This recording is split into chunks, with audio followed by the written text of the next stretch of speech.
ಆತನಿಗೆ ಓದು ಬರಹ ಏನೂ ಬರ್ತಾ ಇರಲಿಲ್ಲ. ಕೋರ್ಟ್ನಲ್ಲಿ ಆತ ಸ್ಕ್ಯಾವೆಂಜರ್ ಆಗಿ ಕೆಲಸ ಮಾಡ್ತಾ ಇದ್ದ.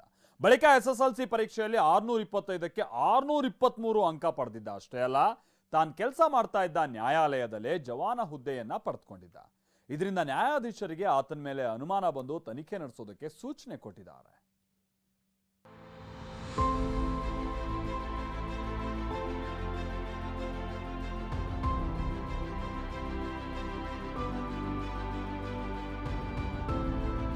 SSLC ವಿದ್ಯಾರ್ಥಿ ಜೀವನದ ಅತ್ಯಂತ ಮಹತ್ವದ ಘಟ್ಟ. ಭವಿಷ್ಯದ ಶೈಕ್ಷಣಿಕ ನಿರ್ಧರಿಸುವ ಮೊದಲ ಹಂತ. ಅನೇಕ ವಿದ್ಯಾರ್ಥಿಗಳು ಹಗಲು ರಾತ್ರಿ ಎನ್ನದೆ ಕಷ್ಟಪಟ್ಟು ಓದ್ತಾರೆ. ಹೆಚ್ಚು ಅಂಕ ಗಳಿಸುವ ಕನಸುಗಳೊಂದಿಗೆ ಶ್ರಮ ಹಾಕ್ತಾರೆ. ಹೀಗಿರುವಾಗಲೇ ಓದು ಬರಹ ಬರದ ಇಲ್ಲೊಬ್ಬ ಭೂಪ 625ಕ್ಕೆ 623 ಅಂಕ ಪಡೆದಿದ್ದಾನೆ.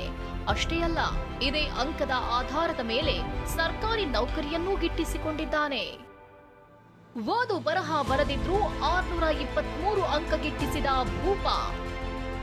ಕೋರ್ಟ್ನಲ್ಲಿ ನೌಕರಿ, ರ್ಯಾಂಕ್ ವಿದ್ಯಾರ್ಥಿಯ ಕಳ್ಳಾಟ ಬಯಲು. ಕೊಪ್ಪಳ JMFC ಕೋರ್ಟ್ನಲ್ಲಿ ಇಂಥದ್ದೊಂದು ವಿಚಿತ್ರ ಘಟನೆ ನಡೆದಿದೆ. ಓದು ಬರಹ ಬರದ ಪ್ರಭು ಲೋಕರೆ ಎಂಬಾತ SSLC ಪರೀಕ್ಷೆಯಲ್ಲಿ 625ಕ್ಕೆ 623 ಅಂಕ ಪಡೆದಿದ್ದಾನೆ. ಸ್ಕ್ಯಾವೆಂಜರ್ ಆಗಿ ಕೆಲಸ ಮಾಡ್ತಿರೋ ಈತ ಮತ್ತೊಂದು ಕೆಲಸವನ್ನೂ ಪಡೆದಿದ್ದಾನೆ.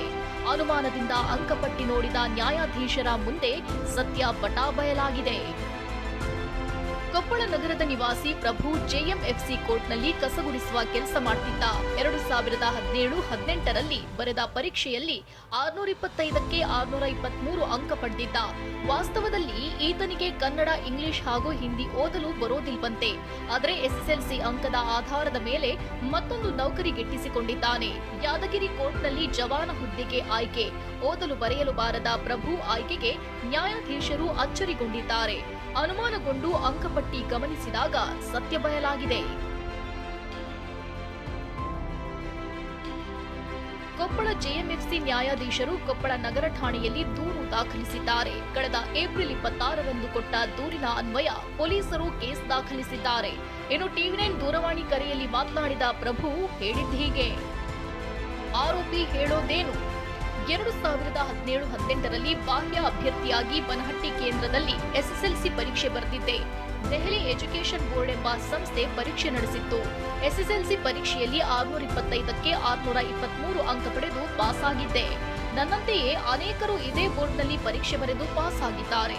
ಹೈಕೋರ್ಟ್ ಸೇರಿದಂತೆ ಹಲವು ಕೋರ್ಟ್ಗಳಲ್ಲಿ ಕೆಲಸ ಮಾಡ್ತಿದ್ದಾರೆ. ಓದು ಬರಹ ಬರೆದಿದ್ರು 623 ಅಂಕ ಪಡೆದಿರೋದು ಎಲ್ಲರಲ್ಲೂ ಅಚ್ಚರಿ ಮೂಡಿಸಿದೆ. ದೆಹಲಿ ಬೋರ್ಡ್ನಲ್ಲಿ ಪರೀಕ್ಷೆ ಬರೆದು ಹೇಗೆ ಉತ್ತೀರ್ಣನಾದ ಅನ್ನೋ ಅನುಮಾನ ಮೂಡಿಸಿದೆ. ಪರೀಕ್ಷೆ ಗೋಲ್ಮಾಲ್ಗೆ ಪ್ರತಿಭಾನ್ವಿತರಿಗೆ ಸೇರಬೇಕಿದ್ದ ನೌಕರಿಯು ಇಂಥವರ ಪಾಲಾಗ್ತಿರೋದು ವಿದ್ಯಾರ್ಥಿಗಳಲ್ಲಿ ಆತಂಕ ಮೂಡಿಸಿದೆ. Bureau report TV9.